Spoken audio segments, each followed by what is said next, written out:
Democrats in Congress are trying to put all of this progress at risk and drag us back to the Biden policies of soaring prices, crushing energy costs, massive spending, open borders, let the world come into our country from prisons and from mental institutions, let them pour in, and rampant inflation. That's what Biden gave us, all of those things. With the reckless Democrat shutdown, virtually every Democrat in Congress has voted to hold the American people hostage in an effort to extort hundreds of billions of dollars in new spending. They're demanding free health care for illegal aliens that just came into our country from prisons and from mental institutions, and drug dealers and drug addicts, and they want to give $1.5 trillion in giveaways that would turbocharge rapid inflation again, as they did the first time. You remember that just a couple of years ago, 4 disastrous years we just had.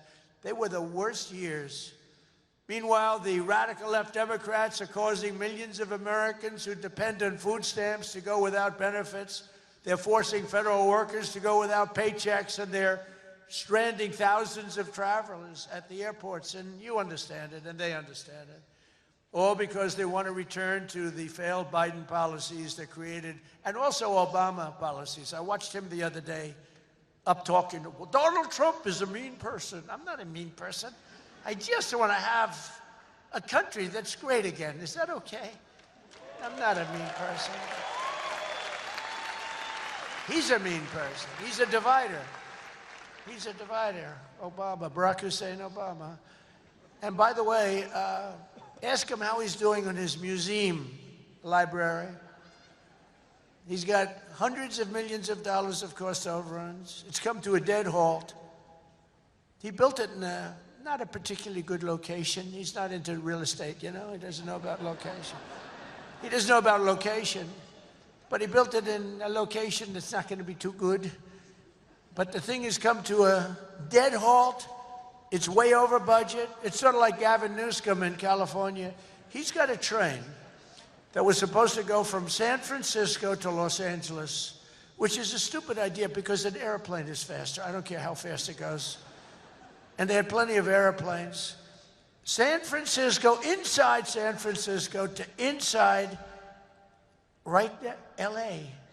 And what they did is they said, oh man, this has been going on for years. It's billions and billions of dollars over budget.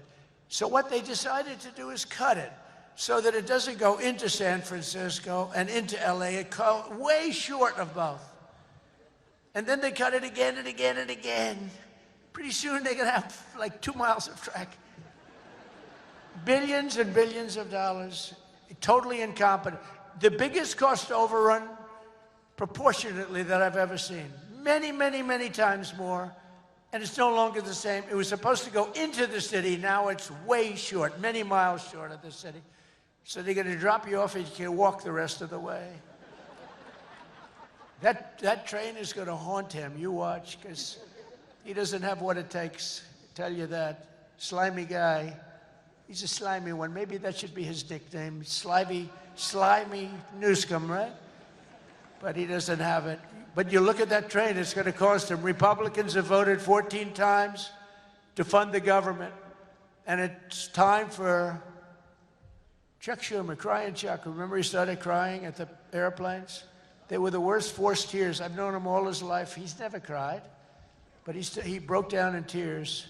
He was so devastated. He didn't know why he was crying, but he just thought it was good to do. His people told him this was a good time to cry. Crying Chuck. But it's time for Chuck Schumer and the radical Democrat Congress to stop playing games with the people's lives and to pass a clean funding bill that they've done 30 times before. And to reopen government immediately. Just reopen it. They don't like it to be reopened because we're setting records. They think actually, I don't think anything's going to hurt. We are so strong now that I'm not sure that anything's going to hurt. But it would be good to open it up, take care of the people with jobs that aren't going to get paid and aren't getting paid. And no matter what, we will not let them impose their inflation-causing extremism on the American people. We're not going to pay $1.5 billion for people that came into our country illegally, okay? If you don't mind. That's what they did